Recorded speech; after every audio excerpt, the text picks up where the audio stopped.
Salut à toutes et à tous et bienvenue dans cette nouvelle vidéo. Je suis David Silveira, développeur d'applications mobiles, et aujourd'hui on continue notre mini-série sur Flutter et Firebase. On va créer le petit formulaire d'authentification ou de création de compte, bien entendu. Vous allez voir, ça va être super sympathique pour que dans le prochain épisode on puisse utiliser enfin Firebase authentification.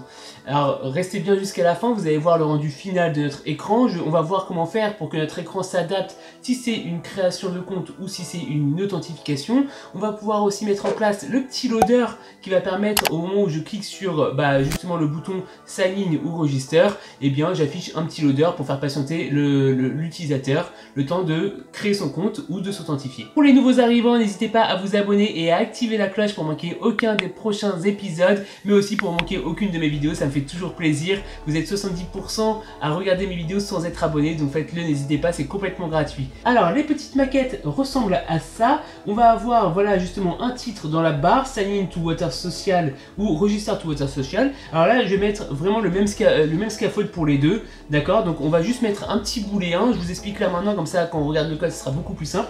On va mettre un petit booléen qui va nous permettre de changer notre formulaire si c'est sign in ou register, d'accord. Pareil pour le petit bouton à droite pour switcher de formulaire, register ou sign in, et bien voilà, tout simplement on va s'aider de ce petit booléen là pour changer le titre, register ou sign in, ok.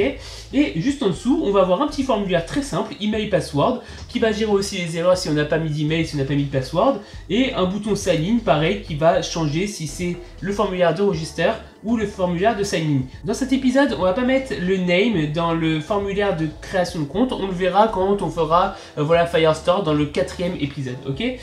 Donc du coup on va faire quelque chose d'assez simple, voilà, avec un scaffold, sans oublier le petit loader, vous voyez je l'ai mis, c'est le Ripple que j'avais envie de mettre depuis l'épisode précédent. Donc on va voir comment mettre tout ça en place, let's go, c'est parti. Ok, donc là on va voir que justement on va commencer à créer un nouveau répertoire. Là je fais new package, donc ça sera un nouveau répertoire pour les débutants, qu'on va appeler screens. Comme ça on va mettre tous nos nouveaux écrans dedans, d'accord. Donc à l'intérieur je vais mettre un package authenticate, comme ça on va pouvoir mettre le formulaire d'authentification.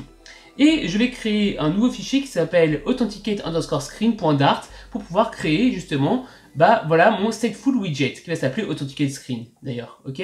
Donc voilà, donc je crée juste un stateful widget avec le raccourci, donc rien de très compliqué. Et dans mon main.dart, je supprime tout, vous allez voir, je vais tout supprimer, je vais tout réécrire, comme ça c'est bien clair pour les débutants.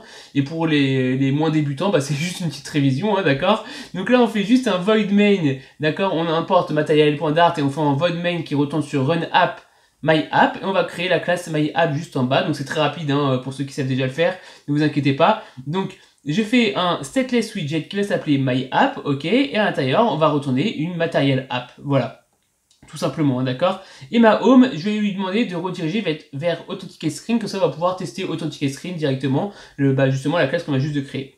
Et je mets un petit thème avec une primary swatch color blue.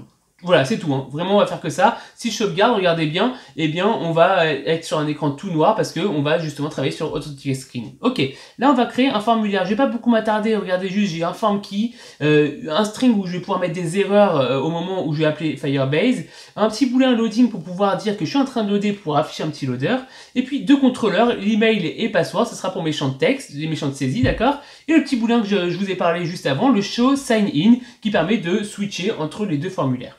Ok, dans le dispose, j'oublie pas de clear les deux contrôleurs, de dispose, d'accord, de rendre la mémoire aux deux contrôleurs. Donc je vais vite, pourquoi? Parce que j'ai déjà fait un épisode sur le formulaire dans ma formation Flutter, donc je mets le lien en description. Ici j'ai une méthode qui s'appelle ToggleView que je vais appeler à chaque fois que je vais appuyer sur un petit bouton que je vais mettre tout en haut à droite, rappelez-vous, pour switcher justement le register et le sign in. Et bien à l'intérieur, qu'est-ce que je vais faire? Je vais tout cleaner, voilà, l'email controller, le password controller, et je vais changer le booléen show sign in pour pouvoir switcher de formulaire. Maintenant ce booléen show sign in, il va falloir que j'utilise un petit peu partout dans mon formulaire, bien entendu. Très bien, je vous avais montré en haut, j'avais mis un petit booléen loading, d'accord, qui permet, quand je le mets à true, de rafraîchir ma vue et de mettre un loader en full screen, comme ça, par exemple, quand je vais cliquer sur mon bouton register ou sign in, et ben ça va m'afficher un loader en full screen le temps de faire la requête à Firebase. Et bien là, si c'est loading, et ben j'affiche un composant qui va s'appeler loading, sinon je ferai un scaffold, on verra le scaffold juste après. Maintenant, le composant loading, on va le créer tout de suite, vous allez voir, ça va vraiment être très simple. Je vais créer un nouveau package qui va s'appeler common, comme ça le loading, on pourra l'utiliser n'importe où, d'accord, dans n'importe quel endroit de notre application, et je vais créer un fichier qui s'appelle loading.dart.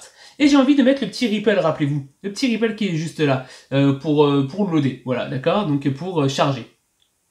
Donc voilà, donc je vais mettre cette petite animation, j'importe Material Dart, je crée un setless widget avec les raccourcis que j'appelle loading, ok? Le conteneur, je l'ai mis à color blue au tout départ, mais finalement je me suis rendu compte juste après, vous allez voir, je vais mettre à blanc, je vais inverser les couleurs, vous allez voir, parce que je trouvais que c'était beaucoup mieux de mettre un fond blanc plutôt que bleu. Donc ça c'est le background que je mets à blue, et j'utilise, voilà, le spin kit ripple que je centre dans un widget center, justement, d'accord? Et là je mets un color white. Bon, vous allez voir, c'est par la suite hein, qu'on va voir ça. Je vais inverser le blue et le white juste après pour avoir quelque chose de plus sympathique. Et la taille, je la mets à 40, bon, pourquoi pas. Là, je vais importer le loading et on testera juste après. Vous verrez quand on va cliquer sur le bouton. Ok, maintenant on va construire notre formulaire. Tout d'abord, le background color, je l'ai mis à blue pour des questions de cohérence. Hein. Mon loading, le background c'était bleu, mais vous allez voir qu'aussi je vais le mettre à blanc parce que du coup c'est pas très joli, d'accord, tout simplement. Je vais mettre une barre à blue gray, bon pourquoi pas en background, une petite élévation à 0, ça peu importe. Et le titre, regardez, j'ai mon show sign in, mon petit booléen. Et bien écoutez, si je suis dans le formulaire sign in, je vais marquer sign in to Water Social. Sinon, je vais marquer voilà register to Water Social. Voilà. Donc je vais juste inverser en fonction de ce petit booléen. Voilà, tout simplement, d'accord? Donc le booléen va être clé, hein, bien entendu, dans ce formulaire pour pouvoir switcher entre les deux formulaires. Voilà, j'aurais très bien pu faire 2 scaffolds, mais bon, les deux formulaires se ressemblaient tellement que j'avais envie de mettre un petit booléen et vous montrer comment faire avec un booléen, tout simplement. Ok, et là, je vais rajouter justement mon petit bouton qui est tout en haut à droite. Rappelez-vous ma petite maquette que je vous ai montrée juste avant. J'ai un petit bouton register ou sign in. Ok, donc là c'est ce que je vais faire, regardez, d'ailleurs je pense que je vais juste le copier-coller, voilà, ça va être là, hop, 1, 2, 3, go, voilà, c'est un text button icône, je mets une petite icône, ça va être une petite, la petite personne, voilà, alors je vais juste fermer rapidement, comme ça on voit mieux le code, voilà, c'est la petite icône, c'est une petite personne, quoi, d'accord? Si je suis en show sign in, j'affiche sign in, sinon register. Alors là, il y a un bug, hein, bien entendu, et je m'en rends compte dans l'épisode suivant, donc vous verrez dans l'épisode suivant. Voilà, il y a un petit bug. Juste là, je montre que dans le on-press, j'appelle le toggle view. Et le bug que je vous disais, c'est que normalement, dans show sign in, c'est si je suis dans show sign in, je dois mettre register et non sign in. Voilà, donc faut inverser les deux, bien entendu. Et dans le on-press, j'appelle le toggle view. Le toggle view, c'est ce qu'on avait vu tout là-haut.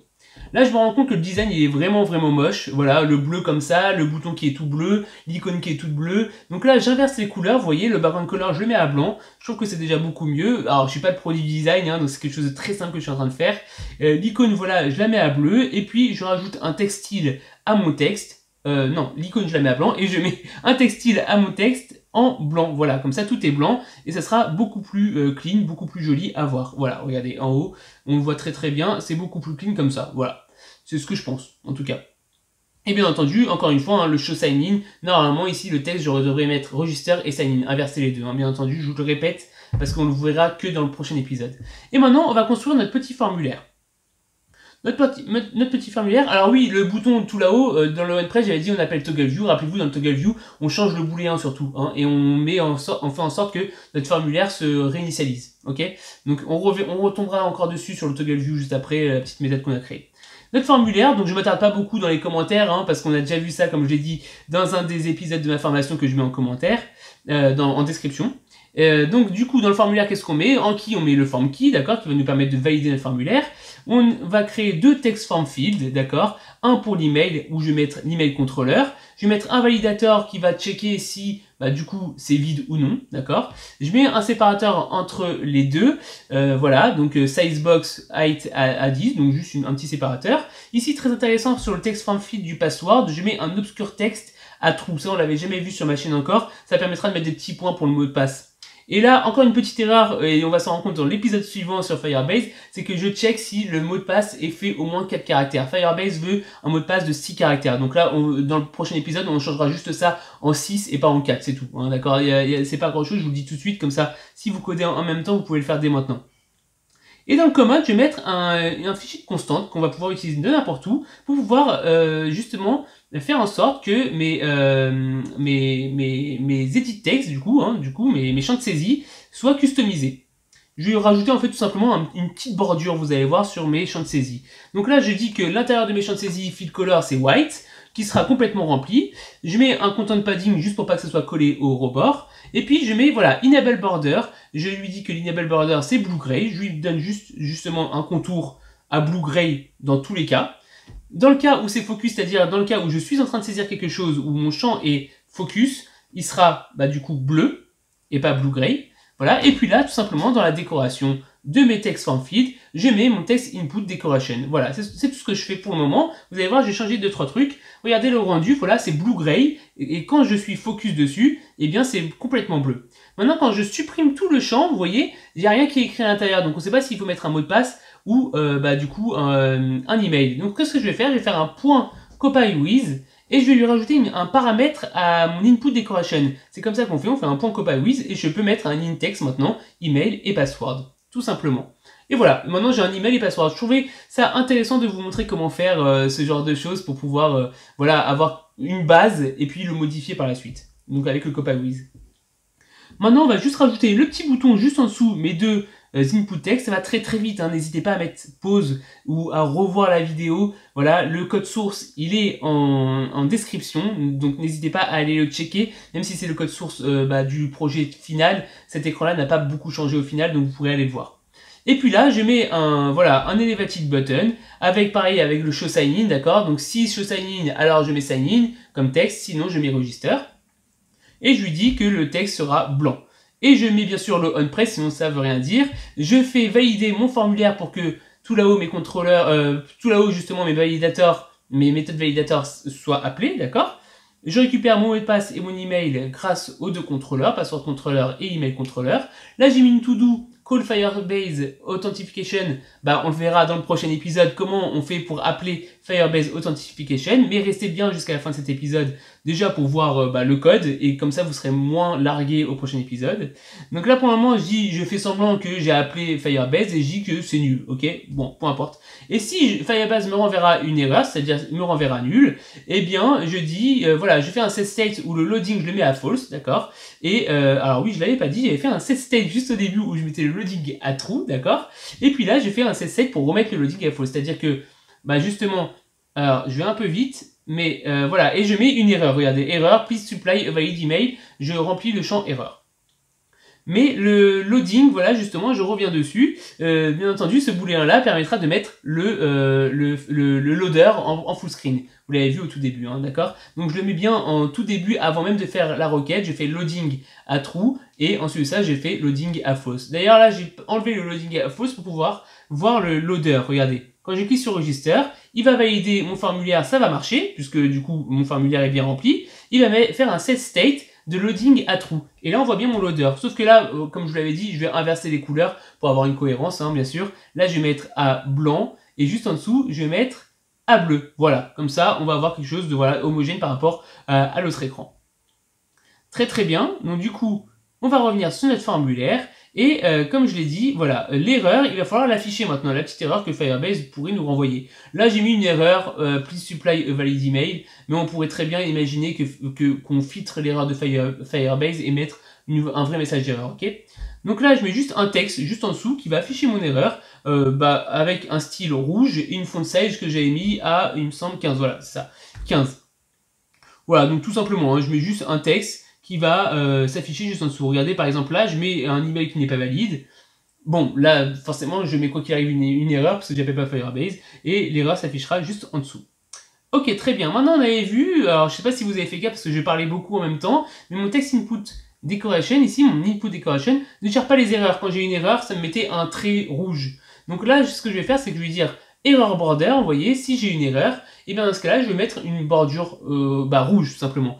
Là, ça va pas me le mettre parce qu'il faut que je spécifie le focus error border aussi, d'accord? Donc error border et focus error border, tout comme enable border et focus border. Voilà, bon, c'est ça, il faut tout définir, d'accord? Et puis là, vous voyez, que je sois focus ou non, je vais avoir, du coup, mon champ qui sera rouge. Voilà, tout simplement. Donc voilà, là on a quasiment terminé, mais regardez, quand je switch de formulaire, quand je clique sur le bouton register ou sign in en haut, eh bien mes erreurs sont toujours présentes. Donc il faut aussi pouvoir justement les éliminer. C'est ce que je vais faire dans le toggle view justement que je vous ai parlé. À chaque fois que je clique sur register ou sign in, tout en haut à droite, eh bien il faut que je mette à jour, voilà, du coup mon formulaire. Donc je clear tout. Donc là, qu'est-ce que je fais? Je mets l'erreur à vide. J'avais déjà mis les contrôleurs à vide, d'accord? Et puis, je fais formKeyCurrentState.reset pour réinitialiser tout mon formulaire.